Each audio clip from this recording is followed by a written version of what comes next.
병리학 5주차 치유에 대해서 살펴보도록 하겠습니다. 치유 과정에서는 재생, 상처, 피부의 상처 치유, 섬유와 골절의 치유 과정 순으로 살펴보도록 하겠습니다. 학습 본표입니다. 세포 재생에 의한 치유 과정을 살펴보고요. 피부의 1차 유압, 2차 유압, 한 가지 더 3차 유압까지 살펴볼 거고요. 상처 치유 과정을 저해하는 요인이 무엇이 있는지 살펴보도록 하겠습니다. 그리고 육아 조직과 섬유화에 의한 치유 과정을 살펴보고요. 골절 부위 치유 과정과 치유에 영향을 미치는, 골절 치유에 영향을 미치는 요인을 살펴볼 건데 여러분들이 이것들을 하나씩 설명할 수 있어야 되겠습니다. 자, 상처 치유 과정입니다. 치유라고 하는 것은 두 가지로 구분해서 볼 수 있는데요. 하나는 리제너레이션, 재생입니다. 이것은 손상된 조직이 동일한 종류의 원래 손상된 조직과 똑같은 종류로 세포가 대치되는 것을 이야기합니다. 그러니까 원래 세포로 대치되었죠. 손상의 흔적이 없이 치유가 될 수 있습니다. 수복, 리페어는 반응, 우리가 흉터라고 이야기하는 것이죠. 반응을 형성해서 수복되는 것을 이야기합니다. 결합 조직으로 결손 부위가 대치되는 과정으로서 반응을 영구히 남기고 수복되게 됩니다. 그리고 이러한 치유 과정은 재생만 따로, 수복만 따로 이렇게 일어나는 것이 아니라 재생과 결합 조직 형성이 함께 진행되면서 손상 부위가 치유되는 과정으로 진행됩니다. 그래서 그림으로 보게 되면 손상이 일어나고 염증 부위가 일어나겠죠. 그리고 염증 세포들에 의해서 괴사된 조직이 제거되겠고요. 이 부위 상에서 또 특이한 육아 조직이라고 하는 게 만들어지고, 그리고 섬유화 과정도 일어나면서 이것에 의해서 손상 부위가 대체되고 치유가 되게 됩니다. 그래서 이 과정을 하나씩 살펴보게 되면 지혈 과정이 일어나서 이렇게 혈병에 의해서 치워지고요. 이 사이로 염증 작용이 일어나는 거고요. 그리고 이 부분으로 해서 증식 작용이 일어난 다음에 성숙하고 재형성되는 그런 과정으로 진행됩니다. 자, 먼저 재생에 대해서 살펴보도록 하겠습니다. 조직의 재생 능력은 이 조직이 어떤 세포로 구성되어져 있느냐, 그리고 그 세포가 어떤 증식 능력을 갖고 있느냐와 관련이 되고요. 또 손상이 유형이 어떤 것이냐, 손상이 얼마나 심각한가에 따라서 달라질 수 있습니다. 그래서 첫 번째 단계는 손상된 조직을 대체하기 위해서 생존세포가 증식을 하게 되고요. 그리고 이 생존세포들이 빈 공간, 조직이 손상이 돼서 빈 공간이 생겼을 거 아니에요. 이곳으로 이동하는 그런 과정으로 진행이 됩니다. 그렇다면 좀 전에 재생을 하기 위해서는 그 조직이 구성된 세포가 무슨 세포냐에 따라서 재생 능력이 다르다고 했죠. 그래서 이 재생 능력의 다른 세포를 분류해 보면 세 가지로 구분해 볼 수 있습니다. 하나는 불안정 세포고요. 또 하나는 안정 세포, 그리고 마지막 하나는 영속 세포 또는 영구 세포라고 합니다. 이 세포의 능력을, 재생 능력을 알기 위해서는 우리가 세포 주기에 의해서 분열과 증식하는 것을 알아야 되는데요. 세포는 분열과 증식을 하죠. 그래서 세포 분열에 필요한 단백질을 합성한다거나, 그리고 분열을 위한 세포질 요소 같은 거를 합성하고 DNA를 복제해야지 되겠죠. 그리고 이것들이 이제 핵과 세포질로 분열을 하게 되는데, 이 세 개를 세포 관계라고 하고 이걸 분열기라고 하죠. 이거를 통해서 세포는 증식을 할 수 있게 되는 것입니다. 그리고 이런 과정을 거치지 않는 것을 레스트기라고 해서 G0라고 사용을 하고 있습니다. 그럼 불안정 세포라고 하는 것은 어디에 있느냐? 여기 있죠? 계속 세포 주기를 돈다는 뜻이에요. never go G0. 그러니까 레스트로 가지 않고 평생 동안 세포 분열과 증식을 하는 것을 불안정 세포라고 합니다. 안정 세포라고 하는 것은 when stimulated G0에서 G1으로 간다. 그러니까 자극이 있을 때만 레스트를 하다가 G1 세포 주기 속으로 들어가서 분열과 증식을 하게 되는 것을 안정세포라고 합니다. 영구세포 같은 경우는 always G0예요. 레스트에서 절대로 세포 주기로 돌아가지 않습니다. 그러니까 세포 분열과 증식을 할 수 없는 세포구나 라고 생각할 수 있겠죠. 하나씩 살펴보겠습니다. 불안정 세포입니다. 지속적으로 증식과 분열할 수 있는 세포를 의미합니다. 그래서 평생 증식과 분열을 할 수 있고요. 죽은 세포의 자리를 메우게 됩니다. 만약 우리 피부를 예로 든다 그러면 피부가 각질이 떨어져 나가죠. 그건 세포 자묘사를 통해서 탈락해 가는 거고요. 이 탈락한 부위를 증식한 세포가 다시 채우게 됩니다. 그림에서 보게 되면 여기가 표피, 에피더미스예요. 밑에가 베이젤 셀이죠. 기저막이라고 하는데 이 기저막은 불안정 세포로 구성이 되어져 있습니다. 그래서 계속 분열과 증식을 하고 이렇게 위쪽으로 밀려 올라가게 되고 이것은 탈락되고 이 부분을 채우게 되는 것이죠. 그래서 우리 피부 같은 경우는 28일 주기로 이것이 이루어진다라고 생각하고 있으면 되겠습니다. 그렇기 때문에 이러한 불안정 세포로 구성된 조직은 항상 일정한 형태와 세포수를 유지할 수 있게 되는 것입니다. 그리고 불안정 세포로 구성된 조직이 손상되었다고 하면 분열과 증식을 통해서 손상 부위를 잘 메꿀 수 있겠죠. 원인이 제거되면 곧 재생을 해서 원상으로 복귀가 되기 쉽습니다. 그리고 불안정 세포로 된 이렇게 불안정 세포로 구성된 조직이나 장기에서는 또 흔히 악성 종양이 자주 발생하는데요. 이것은 불안정 세포의 능력과 관련이 있죠. 어떤 능력? 계속 증식과 분열을 하는 거예요. 근데 증식과 분열을 하는 동안에 잘못될 수 있잖아요. 유전자가 이상이 생긴다든지 이상세포가 생긴다든지 이렇게 하게 되면 그런 것들을 통해서 또 종양이 발생할 수 있다. 이렇게 생각해 볼 수 있습니다. 그래서 우리 인체에서 불안정 세포로 구성된 조직들을 알고 있어야 되겠죠. 네, 대부분의 상피세포입니다. 피부냐, 구강, 질, 자궁 경부의 표면에 있는 중증 평편 상피세포냐, 외분비선을 덮고 있는 상피세포죠. 타액선, 췌간, 담간 같은 거예요. 그리고 장기 중에서 속에 비어있는 장기 있죠. 위장관, 자궁, 난간 같은 것 이런 데 덮고 있는 원주세포도 불안정 세포로 구성되어서 평생 동안 증식과 분열을 하게 됩니다. 또 유루의 이행세포, 또 중요한 거 골수세포죠. 이것은 평생 동안 혈구, 혈소판, 적혈구, 백혈구, 림프구 이런 것들을 만들어낸단 말이죠. 이것도 불안정 세포입니다. 그래서 이런 곳에 골수암 같은 것도 많이 있죠. 위암 같은 것도 많고 자궁암, 그리고 피부암도 은근히 많이 있습니다. 이런 것은 이런 부위가 불안정 세포로 구성되어져 있고 이 세포들이 지속적인 증식과 분열을 하는 과정에서 문제가 발생해서 그런 것이다. 이렇게 이해할 수 있겠습니다. 두 번째, 안정세포입니다. 안정세포는 정상 상태에서는 분열하지 않습니다. 그런데 이렇게 조직 손상과 같이 자극을 받게 되면 분열을 하고 증식해서 손상된 부위를 수복하게 됩니다. 세포 자극이 발생했을 때 세포 주기 내로, 그래서 원래 레스트를 취하고 있다가 자극이 왔어요. 손상이 오게 되면 지완으로 가서 세포 분열할 준비를 하고 세포 주기를 돌아서 분열과 증식을 하게 되고 손상 부위를 수복하게 되는 것입니다. 그래서 세포 자극이 발생을 하게 되면 활발한 분열과 증식을 할 수 있는 세포입니다.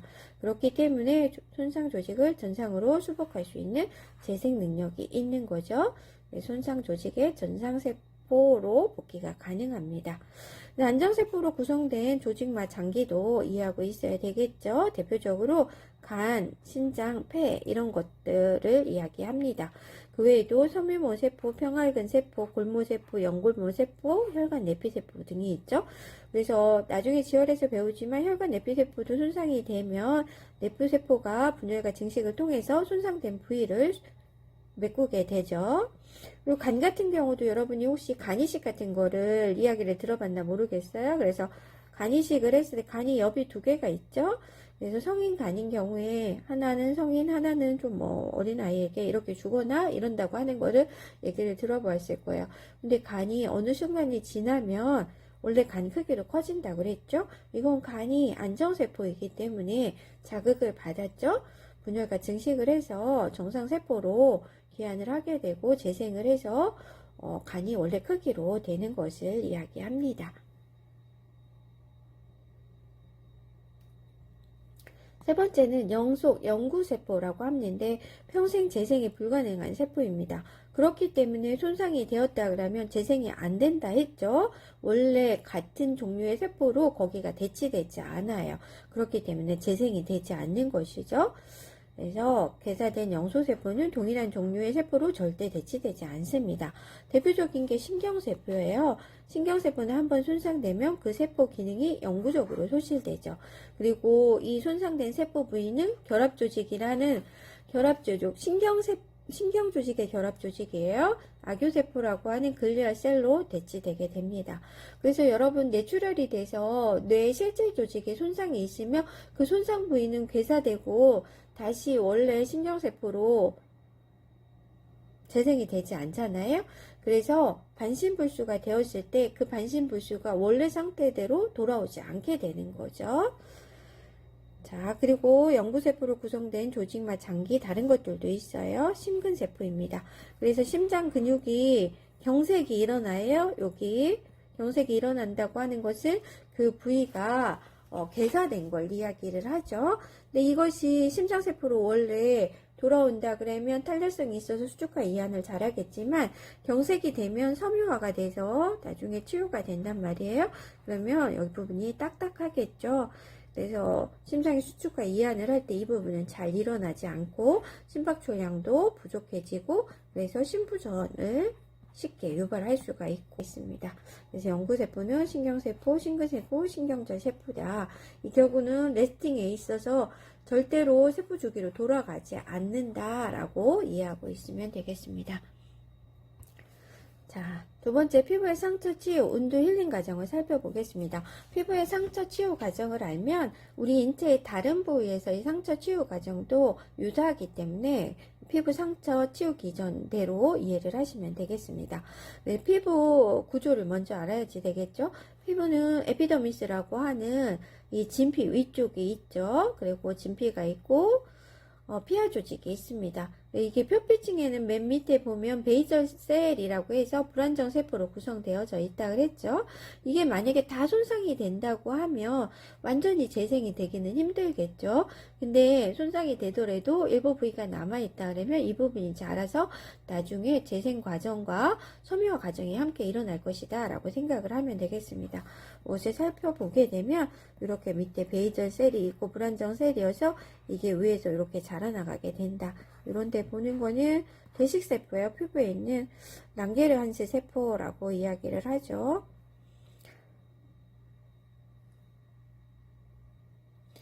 그리고 피부 조직이 재생하는 데에는 세포의 재생 능력도 있지만 피부 손상 유형에 따라서 달라질 수 있다고 했죠. 그래서 피부 손상 세 가지 유형을 살펴보도록 하겠습니다. 첫 번째는 찰가상이에요. 어브레이션 운두라고 하는데 우리가 생책이 났다, 긁힌 상처다 라고 할 거예요. 이렇게 넘어지거나 그래서 바닥에 쓸린 상처를 찰가상이라고 합니다. 이 경우에는 표피층의 바깥쪽, 그러니까는 기저세포층은 안 떨어져 나간 거죠. 바깥쪽만 떨어져 나간 경미한 형태의 손상이죠. 기저세포층이 손상이 거의 없기 때문에 요거 불안정 세포잖아요. 분열과 증식을 해서 원래대로 돌려놓을 수 있죠. 동일 정상세포로 완전히 재생이 가능합니다. 그러므로 이거는 시간이 지나면 완전 재생이 돼서 상처가 남지 않죠. 흉터가, 상처가 아니고 흉터가 바늘을 형성하지 않게 됩니다. 두 번째로는 절개창, 인시전 운두 또는 라세레이션 운두, 열상 운두라고 하는데요. 인시전 운두는 칼로 베다 이런 거죠. 그래서 이렇게 벤 것처럼 깨끗한 상처입니다.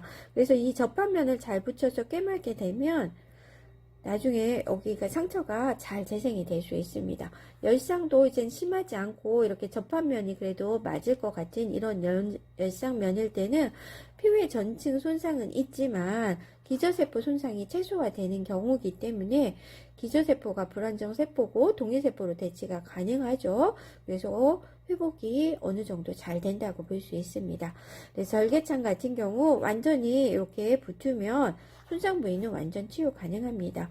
또 이물체가 없고 감염되지 않는 경우에는 신속한 치유가 가능하고요.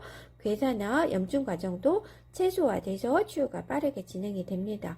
그런데 이것을 바꾸어 얘기하면 이런 손상이지만 여기에 이물질이 있고 또 감염이 된다고 하면 괴사 조직도 많으면서 손상이 깨끗하게 되지 않을, 손상 부위가 깨끗하게 치유가 되지 않을 수도 있겠구나, 이렇게 생각해 볼 수 있습니다. 그래서 이렇게 깨끗한 절개상이나 열상은 1차 유압, 프라이머리 유니온 과정에 의해서 치유가 되는데, 이거를 1차 기도에 의한 치유 과정이라고 설명을 합니다. 마지막으로 표피 전체 손상을 동반하는, 그러니까 기저세포층까지 완전히 손상된 심한 상처를 이야기합니다. 이것은 심한 손상이죠. 자상, 컨투전이라고 해요. 이렇게 되는데 겉 피부는 손상이 되지 않은 것 같지만 이 정도 됐다고 하면 밑에 진피까지 또는 근육까지도 손상을 일으킬 수 있을 수 있습니다. 그리고 광범위한 열상 이런 거죠. 화상 같은 경우에 넓은 부위의 표피층과 기저세포의 사멸을 초래하고 진피, 그리고 그 밑에 서브큐타니우스 피하층이라고 하죠. 또 근육층까지 손상을 동반해서 재생만으로는 치유가 되지 않을 수가 있습니다. 섬유화 과정도 결합 조직으로 섬유화 과정도 같이 일어날 수 있겠구나, 이렇게 생각할 수 있습니다. 그리고 이러한 큰 손상에서는 수복이 진행되기 전에, 리페어가 진행되기 전에 염증 반응이 먼저 선행을 하게 됩니다. 그래서 이런 경우 2차 유압, 세컨더리 유니온에 의해서 수복이 되는 과정이고요. 2차 기도에 의한 치유 과정이라고 설명을 합니다. 그래서 상처 치유 과정을 다시 살펴보도록 하겠습니다. 좀 전에는 상처 치유 과정에 영향을 미치는 피부에 세포의 재생 능력, 그리고 손상의 유형, 이런 걸 살펴보았다 그러면 이제 본격적으로 치유 과정이 어떻게 진행되는지 살펴보겠습니다. 첫 번째는 지혈 및 응고 단계, 그리고 두 번째는 염증 단계인데요. 요거는 거의 동시에 이루어져서 이제는 진행이 된다고 보면 되겠습니다. 그리고 염증과 증식 단계도 오버랩이 돼서 이루어지게 되고요. 마지막으로 성숙 및 재역성 단계를 통해서 상처 치유는 완성되게 됩니다. 상처 치유 첫 번째 과정은 지혈과 응고 단계라고 볼 수 있는데요. 조직이 손상되고 난 수분 이내에 이루어집니다. 지금 이 그림처럼 보는 거죠. 여기가 이렇게 손상이 되어져 있습니다. 그러면 신규성 반응에 의해서 이 주변의 혈관들이 수착을 해서 출혈이 좀 많이 안 일어나게 했을 거예요. 그런 다음에 혈소판이, 이 혈관 내에서 혈소판이 나와서 이 부위를 피떡으로 채우게 됩니다. 플러드 클롯을 세워서 이렇게 피브린 클롯을 만들어서 손상 부위를 메꾸게 되죠. 이것을 지혈 및 응고 단계라고 합니다. 두 번째는 염증 단계예요. 우리가 염증에서도 배웠어요. 세동맥이 수축하고 난 다음에 혈관이 다시 확장을 하면서, 그리고 세로토닌이나 히스타민 이런 것들이 나오고, 혈소판에서도 세로토닌을 분비하면서 혈관을 확장시키겠죠. 그리고 혈관 투과성을 증가시키는 화학적 매개물질에서 투과성이 증가가 됩니다. 그러면 삼출 반응이 일어날 테고요. 이 과정을 통해서 발열과 발적, 종창, 통증 등을 유발하게 되죠. 그리고 2단계에서는 이 삼출액이 나가면서 혈관 내부는 농축이 되고, 백혈구가 혈관 내피세포에 유착하기가 쉬워지고, 그리고 백혈구가 주화성에 따라서 세포 밖으로 가고 염증 부위로 가서 식작용을 하고 세균과 괴사 조직 등을 제거하게 되겠습니다. 그래서 얼리 페이스에는 백혈구가 하죠. 그리고 그 이후에 한 2일 이상부터는 대식세포가 식작용을 많이 하게 된다. 요 그림으로 보는 거죠. 그래서 세포들이 이 안으로 이제는 진행이 돼서 세균, 괴사조직 이런 것들을 제거하게 됩니다. 이 과정상에서 화학적 매개물들이 방출이 되면서 또 이 자리에서 혈관이나 콜라겐 생성에 관여를 하기 시작하고요. 섬유소 그물망들이 이런 데 치어지기 시작을 합니다. 세 번째, 증식 단계는 2일에서 2주 이상 진행이 되는데요. 이 단계에서는 그래뉼레이션 티슈라고 하는 특이한 조직인 유가 조직을 형성하고요. 재상피화 과정이 일어나면서 수축도 일어날 수 있습니다. 그래서 이 과정을 볼 수 있는데요. 이 섬유 그물망을 따라서 섬유화 세포가 자라게 되죠. 이제는 섬유소를 만들어내는 파이브로블라스트가 증식을 하게 되고 콜라겐 복합체를 형성해서 그래뉼 티슈라고 하는 유가 조직을 형성을 하게 됩니다. 그리고 재상피화가 일어나게 되는데요. 상피세포의 기저막이 분열하고 증식을 통해서 피딱지를 만들게 됩니다. 여기가 상피세포의 기저막인데요. 이렇게 자라서 들어오고 피딱지, 에스카라고 해요. 이거는 또 가피라고도 합니다. 그래서 이렇게 가짜 피부를 만들어서 덮게 되는 거죠. 이렇게 만들게 되면 세균이 침입하는 걸 방지함으로써 감염 위험성을 줄여줄 수 있습니다. 그리고 이것은 46시간 이내 정도에 일어나게 되는데 이 재상피화가 일어나면서 상처 가장자리가 또 수축도 진행되게 되겠습니다. 다음은 성숙 및 재형성 단계예요. 마지막 단계죠. 이 단계에서는 염증과 증식 단계에서 활발하게 활동했던 염증 세포들이 사라지고요. 그리고 혈관을 만들어내고 섬유화 과정을 증식 단계에서 시행했었는데 이것들도 필요가 없어지기 때문에 하나둘씩 없어지기 시작합니다. 그래서 이 과정에서는 콜라겐 합성이 굉장히 많이 증가를 하고요. 또 콜라겐 분해도 동시에 일어나게 됩니다. 콜라겐 분해가 일어나는 것은 여기에서 이 사이로 이렇게 혈관이 만들어졌었어요. 이 혈관이 만들어진 것은 이 부분에 요가 조직에 산소를 공급하고 영양분을 공급하기 위해서 또 그리고 섬유모세포 이런 것들을 만들기 위해서 혈관도 만들어지고 콜라겐이 협성돼서 이런 것들을 유가족 조직으로 만들어졌는데 이것이 지금 필요 없어졌죠. 그래서 이것들을 분해하기 시작합니다.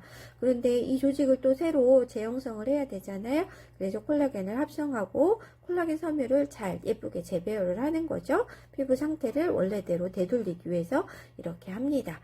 그리고 6개월 정도 되게 되면 스카가 얇아집니다. 여기에 스카도 생겼고 울퉁불퉁 했었겠죠? 요거 얇아지고 또 아까 상피세포화가 자라서 피부 같은 것들이 생겼잖아요. 요것들이 얇아지고 색도 연해져서 원래의 피부색이 나타나게 됩니다. 그리고 요 안에 교원질도 새로 재배열해서 아까 울퉁불퉁 했던 것이 좀 예쁜 상태로 원래 피부와 비슷하게 이렇게 변화가 됩니다. 그렇지만 이 상태에서도 어느 정도 흉터가 남을 수가 있는데 이 경우에 그 원래 피부보다 탄력성, 신장력이죠. 이런 것들이 20-30% 감소되고요. 이런 부분은 또 외부 자극을 받았을 때 손상 위험성이 원래 정상적인 피부보다 더 높다라고 이야기하고 있습니다. 자, 지난 시간에 배운 염증과 지금 배운 상처 치유 과정을 모식도로 살펴보도록 하겠습니다. 조직 손상이 일어나면 혈관 손상도 같이 일어나는 거라고 했죠. 그래서 이렇게 손상이 일어나게 되면 먼저 지혈 반응이 일어납니다. 이때 신경성 반응에서 수축을 해서 지혈이 일어나게 하고 또 혈소판이 출혈을 통해서 나오고 혈액을 응고시켜서 블러드 클로팅을 만들죠. 혈병, 피떡을 만든다고 보면 되겠습니다. 지혈 과정이 일어나고요. 이 지혈 단계를 통해서 손상 부위를 혈계로 메꾸게 됩니다. 그리고 다음에는 염증기로 들어가고 이것은 0에서 한 2-3일 정도 걸린다고 했죠. 혈관 반응에 의해서 혈관 확장시키는 프로스타글탄딘, 산화질소 등에 대해서 혈관이 확장이 되고요. 그리고 혈관 이 확장이 된다는 것은 여기 세동맥이 수축했었던 거에서 또 다시 커졌으니까 확장 효과도 있다. 거기다가 이러한 화학적 매개물에 의해서 더 혈관이 빵빵해지고 충혈 과정이 일어날 수 있겠다라고 볼 수 있겠죠. 이 과정 속에서 다양한 화학적 물들이 혈관 투과성을 증가시키게 된다 했죠. 그리고 혈관 투과성이 증가하게 되면 혈액이 농축이 되고 백혈구가 혈관 에피델프에 붙고 주화성에 의해서 염증 부위로 이동을 하게 됩니다. 네, 주화성을 일으키는 물질들 C5A, 루코트리엔 B4, 인터루킨 A 또는 세균이 생성하는 물질 이런 것들이 주화성을 갖고 호중구를 맨 처음에 염증 부위로 불러들이게 되고요. 그 다음에는 단핵구가 오고 대식세포로 분화되어서 식작용을 하게 된다. 그래서 염증 단계를 통해서는 세균과 개사조직, 혈계를 제거하게 됩니다. 자, 그리고 증식 단계는 2일에서 2주 정도 염증 단계와 오버랩돼서 진행이 되게 되는데요. 여기에서는 혈관이 만들어지고 유가 조직이 형성됩니다. 혈관이 새로 만들어지는 이유는 손상 부위에 산소로 또 영양분을 공급하기 위해서죠. 만약 이런 게 가지 않으면 손상 부위가 개사가 계속 더 진행될 테니까 손상이 더 커지겠죠. 그리고 여기에 또 섬유화 세포가 증식이 되면서 콜라겐, 엘라스틴 등을 생성하고 유가 조직을 형성하게 됩니다. 그리고 상피세포, 기저세포에서 분열과 증식을 통해서 상처를 덮어가죠. 이 과정에서 상처가 가장자리가 당겨지면서 수축이 되고 손상 부위를 좁히려는 노력을 하게 됩니다. 그래서 증식 단계를 통해서는 유가 조직과 재상피와 수축이 일어나서 손상 부위를 좁히고자 노력합니다. 그리고 네 번째 단계로 성숙 단계, 재형성 단계가 일어나는데 이것은 2주에서 수개월이 걸리게 되고요. 이 과정에서는 교환질의 분해와 합성이 동시에 일어난다고 했죠. 분해를 통해서는 이전에 증식 단계에서 만들었던 스카, 또 모세혈관 같은 것들이 필요가 없어지면서 이런 것들을 없애게 되고요. 합성을 통해서는 콜라겐 섬유를 재구성해서 원래 피부로 돌아갈 수 있도록 이런 역할을 하게 됩니다. 네, 성숙 단계를 통해서 성숙한 흉터는 변하죠. 연한색으로 되고 울퉁불퉁한 게 평평해지고요. 근데 이제는 성숙되지 않은 흉터로 남게 되면 흉터가 좀 붉은색을 띠게 됩니다.